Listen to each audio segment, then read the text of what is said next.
السلام عليكم ورحمة الله وبركاته. أهلا بكم يا شباب في فيديو جديد على قناتنا، وإن شاء الله الفيديو يعجبكم زي كل مرة.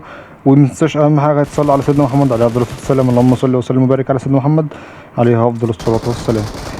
أول حاجة يا شباب أنا بفيدكم متنساش تعمل لايك وتعمل اشتراك في القناة وأنت مش مشترك، وكمل الفيديو للآخر عشان تاخد معلومة مفيدة. هنتكلم يا شباب عن أداء الأيباد آخر فترة عامل إزاي في لعبة ببجي موبايل، بالذات التحديث الأخير بتاع مود العمالقة. بصراحة أداء الأيباد مش ثابت والفريمات مش ثابتة، ولكن كل ما الجهاز بيهنج معايا أو بيرندر معايا أنا بقفل اللعبة وبرستر الجهاز وبعمل إعادة تنشيط للذاكرة بتاع الجهاز.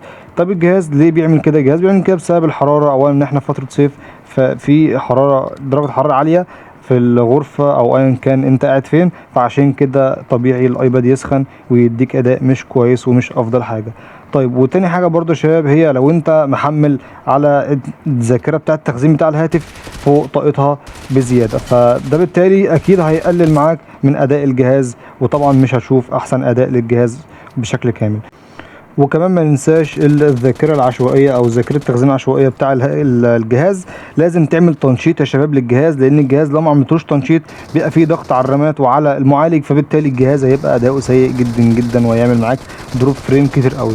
فانت لو ما بتعملش تنشيط للجهاز انصحك انك تعمل تنشيط للجهاز، واكيد هتلاحظ فرق. وكمان لو انت معلي البرايتنس او الاضاءة على الاخر، ده كمان بيستهلك من البطارية جامد وبيسخن البطارية جامد، فانت الافضل تعملها متوسطة او اعلى شوية. ولو انت ما بتشوفش كويس ومحتاج ترفعها على الاخر، يا ريت تقعد في مكان الاضاءة فيه قليلة، فبالتالي انت هتبقى شايف كويس حتى لو عملت الاضاءة على اقل من المتوقع.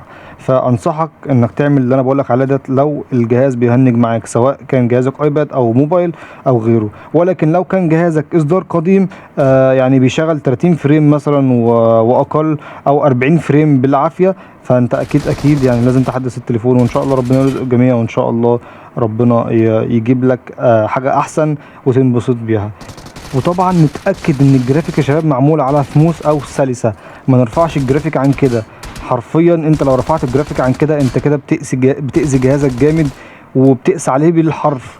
فانت بلاش ترفع الجوده، ولا بلاش تعمل الحاجات دي كلها. انا بالنسبه للجهاز اللي معايا انا بلعبه سلسه، يعني مهما كان بيدعم ايه فانا بلعبه سلسه، و60 فريم يعني هو اخره 60 فريم او مظلوم في حته زي دي. بس انا مفيش مشكله عندي في 60 فريم طالما ما بيهنكش، وطالما الجرافيك سلسه ما بتهنكش برضو، فانا مفيش اي مشكله عندي. وبس كده يا اخوك. ده الفتره الاخيره اداء الايباد كان عامل ازاي، او اداء اللعبه عامه عامل ازاي. واكيد في مشاكل في اللعبه وهتتحل، لان كل تحديث لازم يبقى فيه مشاكل ولازم يبقى فيه ضغط اكتر على الجهاز اللي انت بتلعب عليه، ايا كان نوع الجهاز بتاعك كويس او سيء، فان شاء الله تظبط عند الجميع. وبس كده حبيب قلبي، الفيديو ده خلص، او انا مش هتكلم تاني وهسيبكم مع الفايتات الجميله ديت. فلو انت بتحب لعبي او بتحب تتفرج على فايتات، كمل الفيديو للاخر، متنساش تعمل لايك واشتراك، وهسيبكم مع الفيديو مشاهده ممتعه.